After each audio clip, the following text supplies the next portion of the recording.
you have any clue what they would do to you in prison? Take a guess. You'll be someone's bitch real quick. Yes, sir. You're facing up to a year in jail and or a $4,000 fine. We're going to do probable cause. You have the right to remain silent. Anything you say can or will be used against you. This year's not been a very good year for you, man. No, sir.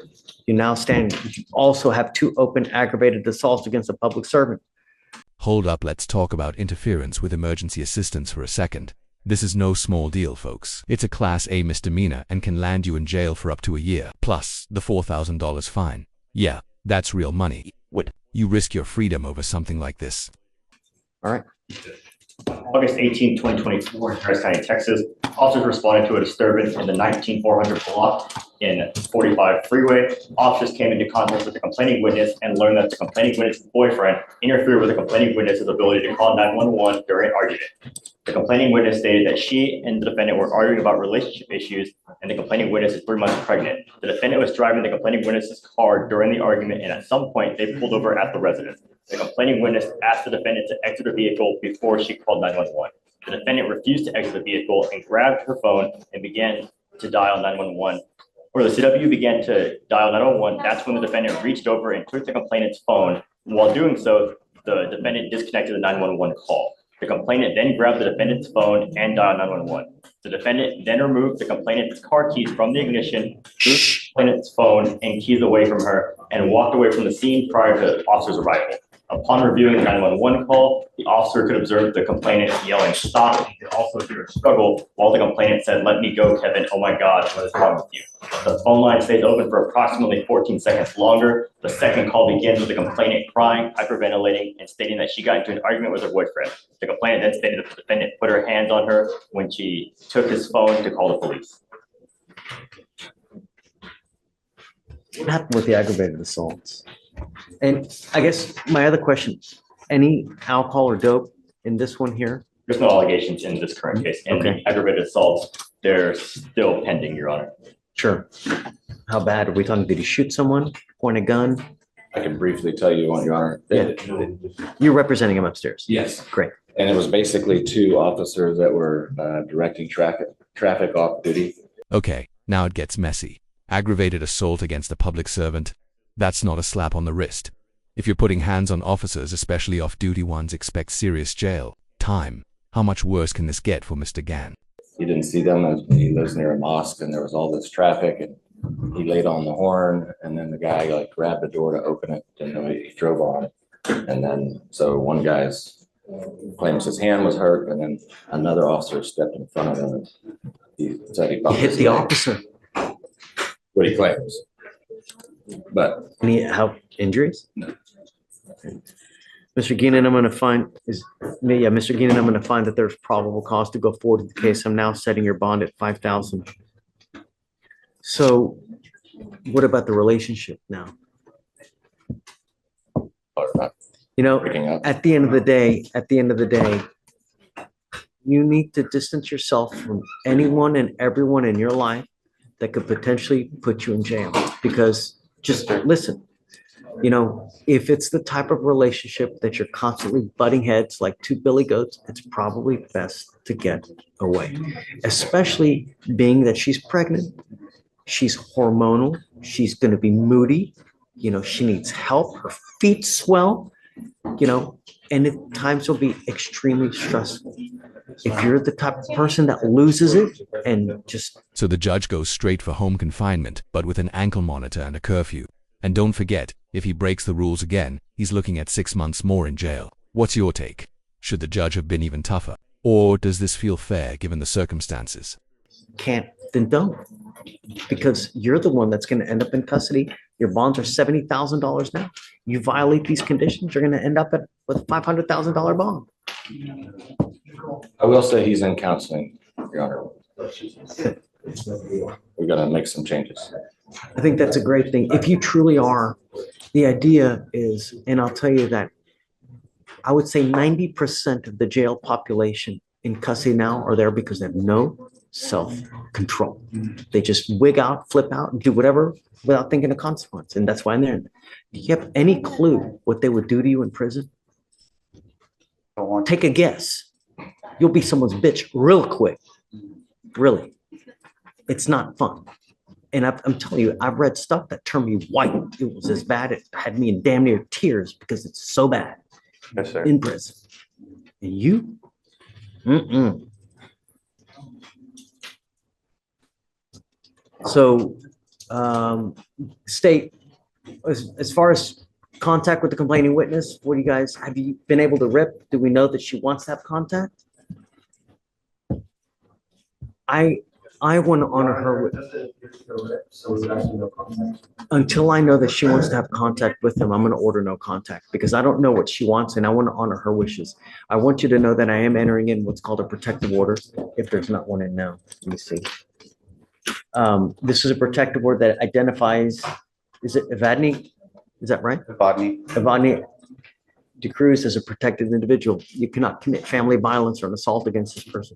Commit an act in furtherance of an offense under section 42.072 of the Texas Penal Code, which is the stalking statute. You cannot threaten, harass, use another person to communicate a threat or harassing behavior.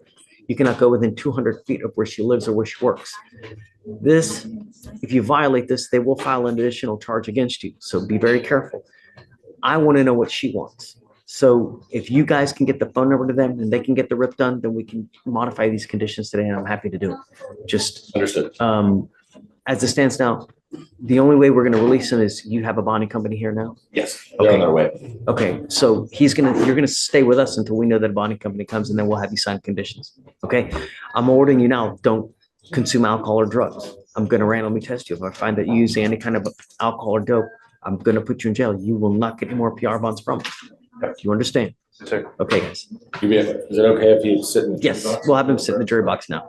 And then just, if you can get, I will. Yeah, will. I got you. Thanks. Thank you, Judge. William Michael Thompson. Yes, sir. Sir, you're charged with driving while intoxicated. You're facing 6 months in jail. Sorry, is it class A?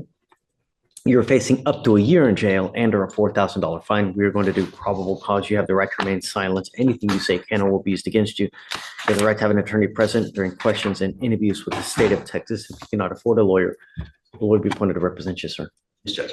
On September 12th, 2024, officer was traveling westbound on the South Sam Houston Parkway, a public roadway in Harris County, Texas, when the officer observed a stopped car in the third moving lane of traffic with its lights off. The officer found the driver to be asleep in the driver's seat and made contact with the driver, waking him up with his flashlight. The officer observed him to be confused, unable to unlock his door, and upon opening the door, the officer observed glassy eyes, slurred speech, and the odor of an alcoholic beverage emitting from the defendant's person. The defendant admitted to coming from a party where he had been drinking. The officer detained the defendant and relocated the scene to a nearby parking lot for scene safety. The defendant consented to standard field sobriety test, HGN 6 out of 6, walk and turn 8 out of 8, one leg stand 3 out of 4. Defendant was read the DIC and consented to breath. The defendant blew a 0.167 and a 0.168. Defendant found to be on bond for DWI out of Fort Bend County from 2024. He's on bond right now for another DWI. Yes, Your Oh, Honor. hell no. Let me run it, Your Honor. It looks like it may have been disposed. I'll check. Please. There's no disposition known in the NTSC, so I don't know. It's just open. I can see if I can find out. Is your DWI currently open in Montgomery County Or in Fort Bend County. or Fort Bend County? Yes. They gave you a PR bond in this case. I'm taking away your PR bond, sir. I'm taking you into custody now. And I'm going to tell you now, I'm taking away your privilege to drive and I'm giving you a curfew so you're not out in the middle of the night, and I'm going to put an ankle monitor on you. If I find that you're out in the middle of the night or you consume alcohol, I will have a contempt hearing. You'll be facing an additional 6 months in jail and a $500 fine every time you either get in a car and drive or consume alcohol. I will have a hearing. If they prove it to me, I will slap you with 180 days. And if you continue to consume alcohol, I will put you in a rehab facility. If I find that you drive a car, then I'll put you in jail for up to 6 months every time you drive. Do you understand? Yes, sir. The judge really lays it out here. Multiple DWs, ignored bond conditions. And now this. The way he keeps getting second chances and still fails. No wonder the judge is ticked off. How long can someone keep getting away with this before it's too late? Don't send him down, please, because I'm going to need him to sign a whole host of conditions. We were talking about you, so it's only fair that you hear what's going on. You know, it seems that you had a pretty sweetheart deal, it looks like, in Fort Bend. And now all that has gone through the tubes. I've known him for a long time. I've known him for at least 20 years. Great working relationship. And I love the way he works. And he's asking me to either give you a PR bond or a low bond. And I'm thinking to myself, why would I do that? Because you do whatever you're going to do and you don't care what anybody else says. Why would we bend over backwards to help someone like that? Why? Just because you're sorry? Actions speak louder than words. You telling me sorry, you telling me I'm never going to do this again. We heard that before. And where we are now.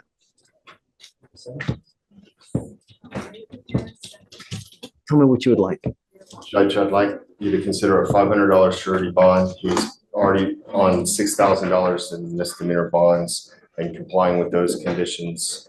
I'm not saying he was complying, but I'm saying now he's going forward complying with conditions. And he can only operate now a vehicle with an interlock device, and your condition right now says no driving. I'd like to address that, but on the amount of bond, if you would consider, he makes $300 a week. He works for his dad. They do driving things. They No, you don't. well, he's a courier. He wasn't a courier this night in question. Okay, so then go ahead. So you have that tool, it sounds like, no driving. He lives with his grandmother, he has some bills, and he makes about $1,200 a month. Right now, he's spent what he has, and he has to reach out to other family members for any kind of assistance. So he has a good family, they're certainly want to help, but they don't have a lot of means either.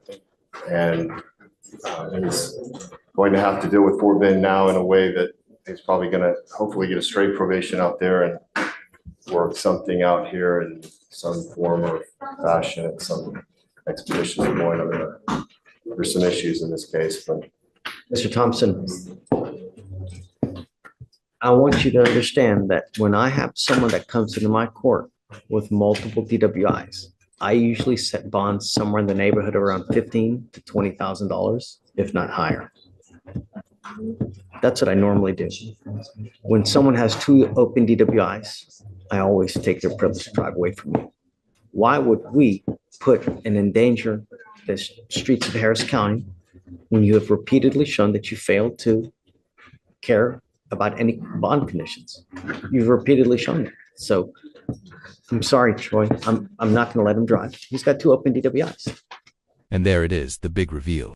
The judge is making it crystal clear. Screw up again, and you're looking at serious time behind bars.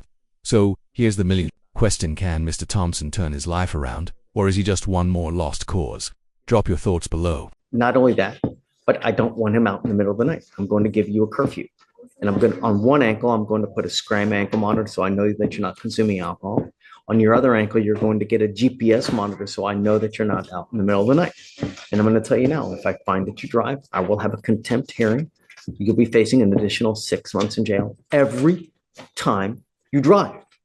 Do you understand? Yes, sir. Hopefully now we will get your attention. And to me, if you think that you're going to garner any sympathy because you live with grandma or they make $300 a day, nope. Luckily, no one was really injured, because then you would really be up Shisa Creek. And then you'd really be in custody with bonds in the quadruple to quintuple digits. I can't, because $500 is something that we give to someone on usually a first offense. I have another guy here with another DWI, a $500 bond. Someone who has 3 open cases, 2 of them being very dangerous cases, I can't possibly do that. And I'm going to tell you, quite frankly, you're lucky that it's now only at $5,000, because ask them. I always set it at $15,000 to $20,000 on a second DWI. So if you now get a taste of jail, perhaps that's what it needs. I will say this, Troy, that I will waive the fee on all of his devices that he's going to have, because that'll save him a pretty penny right there. I'm waiving all your fees, which right now, garnering everything that I have on you now, is probably going to be around, $1,200 to $1,500 a month in fees that I'm waiving. So, and because so, I will not entertain any excuses from you. Do you understand? All right. Good luck. You got it. Thank you.